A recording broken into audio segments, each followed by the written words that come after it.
ശ്രീ വാൽമീകി രാമായണത്തിലേക്ക് തന്നെ മടങ്ങാം. ഏതൊരാൾക്കും ജയിക്കുവാൻ സാധിക്കാത്ത പരാക്രമത്തോടു കൂടിയവനും ലോകപാല തുല്യനുമായ ശ്രീരാമചന്ദ്രൻ തൻ്റെ ഭർത്താവാകണമെന്ന് ഭൂമിദേവി ആഗ്രഹിച്ചു. പരന്തപനും മഹാവൃദ്ധനുമായ ദശരഥൻ പുത്രഗുണങ്ങളാൽ സംപ്രീതനായി ചിന്തിച്ചു. വൃദ്ധനാണെങ്കിലും ഈ ഞാൻ ജീവിച്ചിരിക്കുമ്പോൾ രാമകുമാരൻ എങ്ങനെ രാജാവാകും? എൻ്റെ ഉണ്ണിയെ എന്നാണ് അഭിഷേകം ചെയ്ത് കാണുക. എൻ്റെ ഓമന മകൻ പ്രജാഭിവൃദ്ധിയിൽ തൽപരനാണ്. സർവചരാചരങ്ങളിലും ദയയുള്ളവനാണ്. മഴ പൊഴിക്കുന്ന മേഘം പോലെ നാട്ടുകാർക്ക് എന്നേക്കാൾ പ്രിയങ്കരൻ. പരാക്രമത്തിൽ അന്ധകനോടും അമരേന്ദ്രനോടും തുല്യൻ. ബുദ്ധിശക്തിയിൽ ഭഗവാൻ ബൃഹസ്പതിയോട് സദൃശൻ. നെഞ്ചുറപ്പിൽ മാമലയ്ക്ക് സമാനൻ. എൻ്റെ വത്സലരാമൻ എല്ലാവിധത്തിലും എന്നേക്കാൾ സൽഗുണ സമ്പന്നനാണ്. ഭൂപാലകർക്ക് സുദുർലഭങ്ങളായ പല നന്മകളുമൊത്ത ഉണ്ണി ഊഴി മുഴുവൻ പരിപാലിക്കുന്നത് കൺകുളിരെ കണ്ട് ദിവംഗതനാകുവാൻ ഈ വൃദ്ധന് സാധിക്കുകയില്ലേ? അമാത്യന്മാരോടുകൂടി ആലോചിച്ച് യൗവരാജാഭിഷേകത്തിന് മഹാരാജാവ് ഉറച്ചു. മാത്രമല്ല, സ്വർഗത്തിലും ഭൂമിയിലും ആകാശത്തിലും ഉത്പാദം ഉദിക്കുന്നതും തൻ്റെ ദേഹം പ്രതിദിനം ചുക്കിച്ചുളിയുന്നതും ചന്ദ്രപതനായ ശ്രീരാമകുമാരനെ നാട്ടുകാർ മുഴുവൻ ഒരുപോലെ സ്നേഹിക്കുന്നതും അമേയ ബുദ്ധിമാനായ മന്നോർമന്നവൻ മനസ്സിലാക്കിയിരുന്നു. ദുഃഖങ്ങളെല്ലാം നശിപ്പിക്കുവാനും തനിക്കും നാട്ടുകാർക്കും ശ്രേയസ്സും പ്രിയവും വരുത്തുവാനും നൃപവരൻ്റെ ഹൃദയം വെമ്പിത്തുടങ്ങി. നാഗരിക പ്രമുഖന്മാരെയും നാട്ടുപ്രമാണികളെയും മന്നവരിൽ മികച്ചവരെയും അയോധ്യാധിപതി ക്ഷണിച്ചു.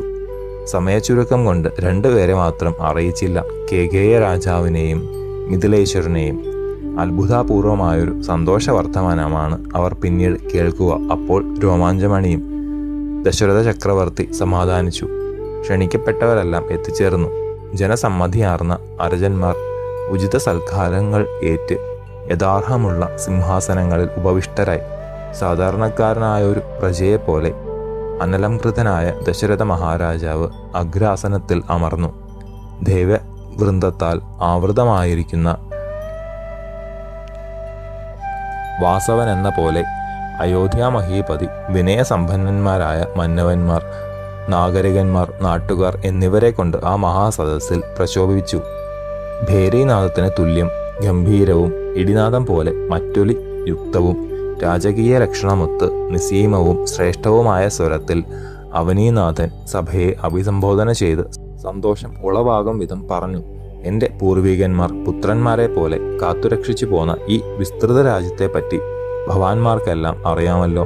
ഇക്ഷ്വാകു വംശജാതരായ രാജാക്കന്മാരെല്ലാം ഒരുപോലെ രക്ഷിച്ചു പോന്നതും സുഖം ചേർന്നതുമായ ഈ നാടിന് പൂർവാധികം നന്മയുണ്ടാകുവാൻ എനിക്ക് ആശയുണ്ട്. എൻ്റെ പിതാമഹന്മാരുടെ പന്ഥാവിൽ കൂടി തന്നെ ഈ വെൺകാറ്റക്കുടയുടെ കീഴിലിരുന്ന് എന്നാലാകും പോലെ ഈ വിസ്തൃത രാജ്യത്തിലെ പ്രജകളെ പരിപാലിച്ചു. ജരാനരകൾ ആക്രമിച്ച ശരീരം ഇപ്പോൾ തികച്ചും അവശമായി കഴിഞ്ഞു. അനേകായിരം ആണ്ടുകൾ തുടർന്ന് രാജ്യം ഭരിച്ച് ജീർണിച്ചു കഴിഞ്ഞ ഈ ദേഹത്തിന് അല്പം വിശ്രമം കൊടുക്കുവാൻ ആഗ്രഹിക്കുന്നു. നൃപന്റെ ഉത്തമ ഗുണമായ ഇന്ദ്രിയ നിഗ്രഹത്തോടുകൂടി ഈ ഭൂമിയുടെ ധർമ്മച്ചുമട് വഹിച്ച ഞാൻ ആകെ തളർന്നു കഴിഞ്ഞു. അല്പകാലം വിശ്രമിക്കുവാൻ ആഗ്രഹിക്കുന്ന ഞാൻ രാജകീയ കാര്യങ്ങളെല്ലാം മകനെ ഏൽപ്പിക്കട്ടെ. ഈ നാട്ടിലെ വിപ്രവര്യന്മാരെല്ലാം സമ്മതം അരുളിയിരിക്കുന്നു. എൻ്റെ സീമന്തപുത്രൻ ഗുണങ്ങളിൽ എന്നിൽ നിന്ന് ഒട്ടും താഴെയല്ല. പരന്തപനായ രാമൻ വീര്യത്തിൽ ഇന്ദ്രസദൃശനാണ്. പൂയം നക്ഷത്രത്തിൽ ഉദിച്ച പൂത്തിങ്കളെ പോലെ ആനന്ദ സന്ധായകനായ ലക്ഷ്മണാഗ്രജൻ നിങ്ങളെ മാത്രമല്ല 3 ലോകങ്ങളുടെയും നാഥനാകുവാൻ അർഹനാണെന്നതിന് സംശയമില്ല. അതുകൊണ്ട് രാമനെ യുവരാജാവായി കാലതാമസം കൂടാതെ അഭിഷേകം ചെയ്യട്ടെ. ഭൂഭാരത്തെ പുത്രനെ ഏൽപ്പിച്ച് ആശ്വസിക്കാം എന്ന ഈ ആലോചന നല്ലതാണെന്ന് നിങ്ങൾക്ക് തോന്നുന്നുവെങ്കിൽ അനുവാദം തരിക. എൻ്റെ ഇതാണെങ്കിലും നല്ലത് വേറൊന്നാണെന്ന് തോന്നുന്നുണ്ടെങ്കിൽ സംശയിക്കാതെ പറയണം.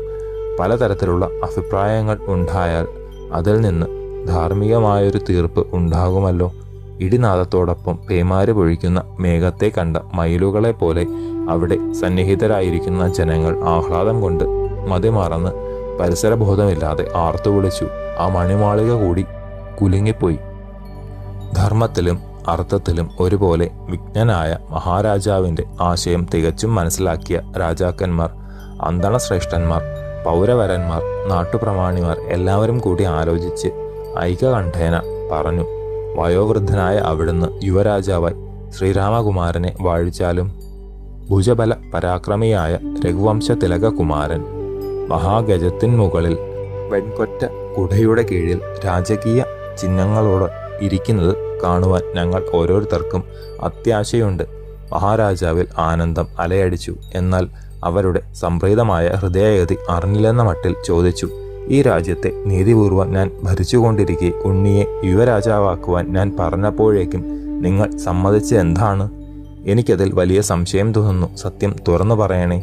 മഹാനുഭാവനായ ദശരഥ രാജേന്ദ്രനോട് പൗരന്മാരും നാട്ടുകാരും ഒന്നിച്ചു പറഞ്ഞു. ശേഷം ചരിതം നമുക്ക് അടുത്ത ഭാഗത്തിലൂടെ കാണാം. ഗുരുപാദങ്ങളിൽ സാഷ്ടാംഗ പ്രണാമത്തോടെ നമസ്കാരം.